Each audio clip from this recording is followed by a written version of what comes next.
লোকজন আই আমরা দুইটা রান্না বাড়া করতেছি ফিস মুরতে নি বেকারে কোবাই কাবাই টাকা পয়সা যা আছে আংটি চেন সব লয়ে গেছে। লালমোহনের তেঁতুলিয়া নদীর মাঝখানে অবস্থিত চর কচুয়াখালীতে দুপক্ষের মধ্যে সংঘর্ষে অন্তত ৮ জন আহত হয়েছে। এর মধ্যে একজনকে ভোলা সদর হাসপাতালে স্থানান্তর করা হয়। বাকি ৭ জনের মধ্যে ৪ জনকে লালমোহন হাসপাতাল এবং ৩ জনকে সরফ্যাশন হাসপাতালে ভর্তি করা হয়।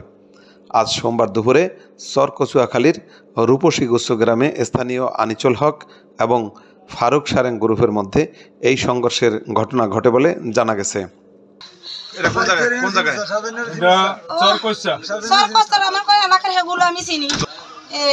শাহজাহান, শাহলাম, ফারুক, ফারুক সারেং এরা কি আপনার ঘরে হামলা করছে?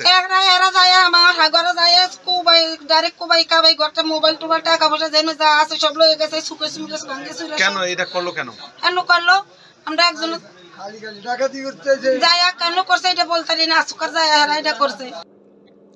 লালমোহন থানার ওসি সিরাজুল ইসলাম জানান, এই ঘটনায় এখনও কোনো পক্ষ থানা পুলিশকে জানায়নি, তবে অভিযোগ পেলে আইনগত ব্যবস্থা নেওয়া হবে।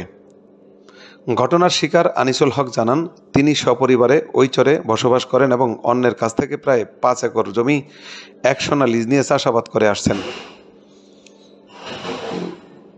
গত ২ দিন আগে ওই জমিতে আমনের বীজতলা করেন। সোমবার দুপুরের দিকে ওই জমিতে কেন বীজতলা করা হয়েছে এই জন্য স্থানীয় ফারুক সারেং তার দলবল নিয়ে আনিসুল হকের পরিবারের উপর নির্বিচারে হামলা করতে থাকে। আজকে দিনের 12টায় আমি আমার বাসায় করেছিলাম।